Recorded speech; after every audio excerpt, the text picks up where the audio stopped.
여러분 안녕하세요.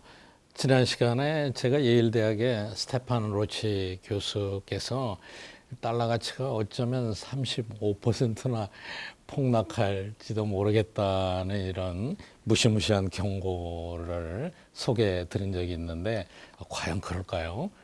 그리고 만약에 이런 사태가 일어나면은 우리는 어떻게 대비해야 될지 한번 생각해 보려고 그래요. 근데 만약에 여러분 달러 가치가 떨어지기 시작한다면은 몇 가지 우리 중요한 시사점이 있습니다. 첫째는 여러분 달러 가치가 떨어지면은 상당한 인플레이션 압력이 있게 됩니다. 여러분 어때요? 통화 가치가 떨어지면은 세계 어디나 어디에서나 물가가 올라가는 거 아니겠습니까? 그러니까 미국에서 달러 가치가 하락한다는 것은 미국에서 인플레이션이 발생하는 거예요. 인플레이션은 물가가 하락하는 디플레이션보다는 경제적으로 조금 낮습니다. 그러나 인플레이션이 가져오는 부작용은 여러분 상식적으로 다 아시잖아요. 그리고 또 지금과 같은 코로나 사태로 경제가 위축됐을 때는 인플레이션은 또 반드시 경제 침체하고 결합할 가능성이 많습니다. 그걸 뭐라고 하죠? 상식적인 문제죠. 인플레이션하고 경제 침체가 합해지면은 스태그플레이션이라고 하죠. 이런 현상이 야기될 수가 있습니다. 그러면은 경제 성장은 침체되고 인플레이션은 높아지고 그러면은 금융시장도 좋아지지가 않겠죠. 그래서 경제가 이 삼중고를 겪게 될 것입니다. 거기다가 이제 앞에 말씀드린 대로 미국의 무역 적자가 더 확대될 수도 있다. 특히 이제 미국과 중국이 서로 이제 분쟁을 벌이는 게 심상치 않습니까?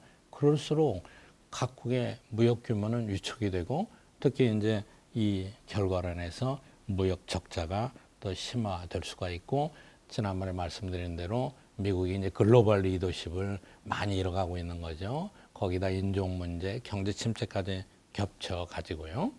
그래서 지금 전반적인 분위기는 어찌 보면은 달러가 강세가 될 펀디멘털이 잘 안 돼 있는 거예요. 그거는 맞습니다. 그런데 이제 문제는 여기 있습니다. 달러가 폭락하려면은 뭔가 계기가 있어야 되죠. 트리거가 있어요. 방아쇠가 있어야 됩니다. 무슨 사건이 있었다. 국제적으로 그런 사건을 보면은 리만 브러더스 사건, 그렇죠? 또 증시에서 버블이 꺼진다. 이런 사건들이 있어요. 언제 달러 가치의 폭락이 시작된다면은 언제 무슨 계기가 연결이 될 거냐. 그리고 만약 이게 된다면은 달러 표시 자산은 여러분이나 저나 무조건 매각해야죠. 이게 그렇게 많이 떨어진다면은 갖고 있을 이유가 전혀 없는 거죠. 특히 지금 전 세계적으로 달러 표시 채권을 가장 많이 갖고 있는 게 누군지 아십니까? 잘 아시잖아요. 국가가 제일 많이 갖고 있습니다. 중국, 일본이 미국에서 발행한 달러 표시의 국채를 가지고 있어요. 중앙은행이 우리 한국은행도 미국 정부가 발행한 달러 표시의 국채를 갖고 있습니다. 개인도 달러, 여러분 달러 갖고 있잖아요. 이게 모두 다 달러로 표시는 국채를 생각하는 것이죠. 그러니까 달러 가치가 하락된다면은 모든 사람들이 달러 표시의 채권을 싫어하는 거예요. 살려고 하지 않습니다. 당장 매각하려고 그러는 거죠. 그리고 생각해 보세요. 이론적으로 동시에 매각한다면은 이게 값이 어떻게 되겠어요? 거의 없죠. 그래서 경제가 큰 혼란에 빠지게 된다는 것이죠. 근데 만약에 여러분이 달러 표시 채권을 매각하면은 매각한 다음에 어떻게 하겠습니까? 자연적인 논리는 대체 통화가 있어야 되는 거죠. 그렇죠? 달러로 표시된 걸 매각해서 원화로 갖고 있겠다, 유로로 갖고 있겠다, 엔화로 갖고 있겠다. 대체 통화가 있는 거예요. 대체 국제 통화를 찾아야 됩니다. 달러를 버리고 대신 매입할 통화가 필요한데 그 통화가 어떻습니까? 상당히 건실해야 되는 거죠. 달러처럼 또 가치가 없어질 거라고 생각하면은 누가 그걸로 매입하겠어요? 그러니까 이 달러가 폭락할 수 있는 첫 번째 계기는 달러를 대체할 수 있는 다른 통화가 통화가 존재해야만 되는 겁니다. 그런데 현실적으로 여러분 어때요? 그게 지금 존재합니까? 그게 잘 없는 거예요. 그렇기 때문에 지난 60년 동안 계속해서 달러가 문제가 있다. 달러가 이거 폭락할 거다. 미국의 적자가 너무 심하다 하면서도 계속 유지되어 왔는 거예요. 지금 현재 이 순간에도 국제 간의 계약이 대부분 달러로 이루어지고 있어요. 안정성이 오히려 더 강화되고 있습니다. 그러니까 달러는 엄연한 국제 통화로 존재하고 있는 거죠. 2008년부터 2020년 5월 현재까지 달러 가치는 거의 30% 이상 상승을 했습니다. 왜 그러냐? 그래도 뭐니 해도 미국 경제가 가장 강하니까. 투자도 미국에 많이 하고 미국 정부를 신뢰하니까 그래도 달러가 받쳐준 거예요. 그리고 국제 간의 모든 거래에서 달러로 이루어지는 게 절반 이상 됐습니다. 그리고 세계 각국이 가지고 있는 외환 보유고 중에 60% 이상이 달러 표시예요. 그러니까 이렇게 보면은 달러에 대체할 수 있는 통화가 아직까지는 부상하고 있지 않는 거예요. 한때 유로 통화를 생각했어요. 그런데 유로는 지금 영국이 탈퇴했고요. 그리고 유로가 이 단일 경제권을 구성해서 달러를 대체하려고 그렇게 노력했음에도 불구하고 지금 세계 각국이 갖고 있는 외환 보유고 중에 유로화는 20% 내외밖에는 되지 않습니까? 또 다른 나라 어디 있습니까? 중국이죠. 중국이 이제 위안화를 국제 통화를 만들기 위해서 엄청나게 노력을 했습니다. 그런데 전 세계에서 중국 통화를 외환 보유고로 갖고 있는 비중은 2%에 불과합니다. 그러니까 지금 달러를 대체할 다른 통화가 현실적으로 마땅치 않은 거예요. 요즘 젊은 사람들이 좋아하는 것 중에 뭐가 있습니까? 비트코인이요. 비트코인이 미래의 가능성이 있을지 없을지 전 잘 모르겠습니다만은 지금 현재는 너무나 변동성이 크기 때문에 제가 알기로는 세계 어느 중앙은행도 아직은 비트코인을 외환보유고로 갖고 있지 않습니다.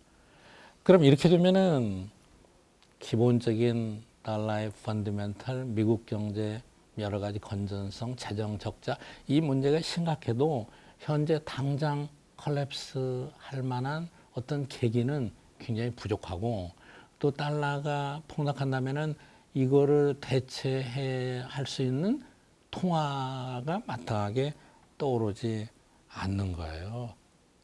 지금 또 현실적인 당면 문제를 생각해 보면은 지금 외국에서 미국의 국채, 미국 달러로 표시는 국채를 약 6조 달러를 갖고 있어요. 그 중에 이제 중국이 거의 1조 달러 갖고 있고요. 그리고 일본이 한 1.2조 달러 갖고 있습니다. 근데 만약에 여러분 생각해 보세요. 중국과 일본이 야, 이거 달러가 곧 폭락하겠구나 해서 그 사람들이 갖고 있는 달러 표시 국채를 판다고 생각해 보세요. 그러면 어떻게 되겠어요? 그러면은 국채 가격이 떨어지죠. 그럼 누가 손해를 봅니까? 그걸 많이 갖고 있는 사람이 손해를 보지 않겠습니까? 그러니까 중국과 일본도 미국의 국채를 그렇게 많이 갖고 있으면서 이 내용을 알고 있는 거예요. 대량 일시적으로 매각하면은 달러는 폭락하겠지만은 가장 손해를 보는 피해자가 자신이라는 걸 알고 있는 겁니다. 이렇게 보면은 지금 어느 누구도 달러 가치의 폭락을 유발할 계기를 만든 그런 인센티브가 많이 존재하지 않는 겁니다. 그러니까 많은 사람들이 달러가 폭락할지 모른다 이런 예고를 하면서도 당장 달러 가능성의 붕괴가 그렇게 높지 않다.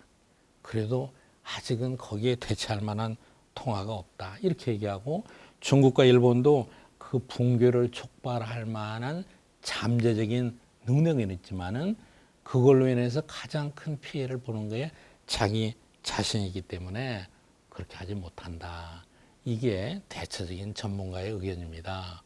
그럼 달러 가치가 붕괴할 거라는 처음 가설은 어떻게 됐느냐? 그거에 대한 대답은요. 달러 가치가 급격히 붕괴하지는 않겠지만은 지금 추세로 봐서는 달러 가치가 점진적으로 하락할 가능성이 높습니다. 그럼 여러분이나 저나 달러 가치가 점진적으로 하락하면은 어떻게 대비하고 또 점진적으로 하락할 것이라는 사인은 뭘로 판단할 거냐. 그거를 위해서 제가 좋은 그림을 하나 찾았습니다. 달러 가치가 이제 하락할 거다, 추락할 거라는 것을 미리 예고해주는 여러 사인이 있습니다. 첫 번째는 앞에서 말씀드린 미국 경제 펀더멘털, 기본적인 여건이 약화되고 있는가, 그거를 생각해봐요. 그 다음에 두 번째는 미국 달러를 대체할 만한 대체 통화가 어디선가 부상하고 있는가, 그걸 생각해 봅니다. 그 다음에 또 달러에 대한 신뢰를 무너뜨릴 그러한 큰 사건이 터졌는가, 큰 사건이 만들어지고 있는가, 그렇게 생각해야 되고, 또 마지막에 또 하나는 중국과 일본이 달러 채권을 제일 많이 갖고 있기 때문에 이 사람들이 국채를 지금 얼마나 많이 처분하고 있는가, 이게 달러 가치의 하락을 미리 예고해 줄 수 있는 중요한 시그널이 됩니다. 그럼 이제 우리는 어떻게 대비해야 될 거냐? 여러분의 자산을 어떻게 안전하게 관리할 거냐? 이것도 아주 재미있는 표예요. 그런데 첫 번째는 keep informed. 여러분 제 유튜브 많이 보라서 그럽니다. 경제에 대해서 좀 계속해서 지켜보고 공부를 하시라는 겁니다. 제가 이 얘기 여러 번 했잖아요. 부자가 되려면 경제하고 친하게 지내시라고. 그게 제일 중요합니다. 그 다음에 두 번째는 자기 자산을 다양화하라. 포트폴리오를 다양화하라. 제가 말씀드렸었죠. 그 노벨상 받은 분의 얘기를 들어서 계란을 한 바구니에 담지 말라. 그런 얘기 들었지 않습니까? 그리고 또 하나 조건은 어느 정도 자산은 꼭 유동성 있는 걸 가져라. 현금을 갖고 있어라. 어느 정도 자산은. 그래야 급격하게 변하는 상황에 대비할 수 있으니까요. 그리고 이제는 이 글로벌화된 사회에서 어느 정도 자산은 해외 국가의 통화로 표시된 외국 주식, 외국 채권을 갖고 있어라. 그리고 이제는 일부라도 금이나 귀금속도 갖고 계시라. 다 다양화라는 거죠. 이런 거를 제시했습니다. 여러분 2회에 걸쳐서 달러 가치 유상에 대해서 말씀드렸습니다. 그런데 환율은 달러하고 또 다른 측면이 있습니다. 환율은 양국 간의 비교이기 때문에 지금까지 말씀드린 건 달러의 사정이고 환율을 얘기하면 또 우리나라 사정을 별도로 얘기합니다. 그러나 여하튼 미국 경제가 지속적으로 펀더멘털이 어려워지면은 달러 가치가 지속적으로 강세를 나타낼 수는 없습니다. 그러나 갑자기 추락할 가능성은 없고 점진적인 달러 가치의 하락에 우리가 대비해야 될 것 같습니다. 여러분 감사합니다.